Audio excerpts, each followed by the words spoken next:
Apparently, Cubot would be launching lots of devices this year. I mean, just a few days after announcing the Cubot KingKong X3, the brand is now preparing to launch the Cubot KingKong X.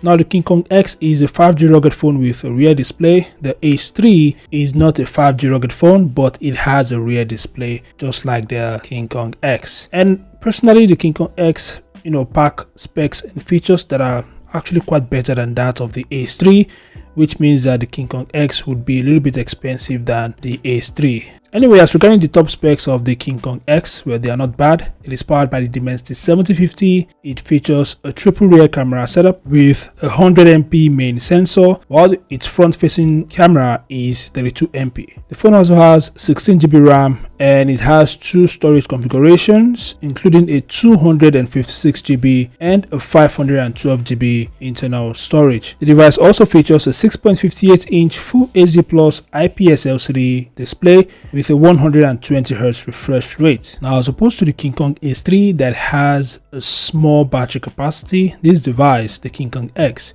pack a massive 10,200 mAh battery, but it supports the same 33 watts fast charging, and it boots the Android 14 OS.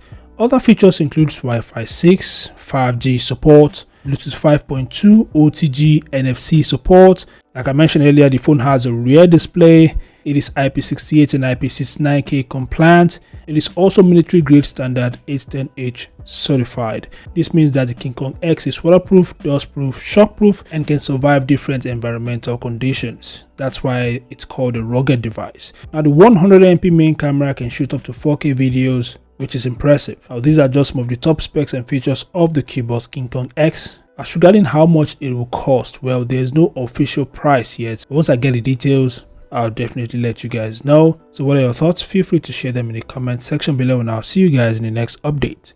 Peace out.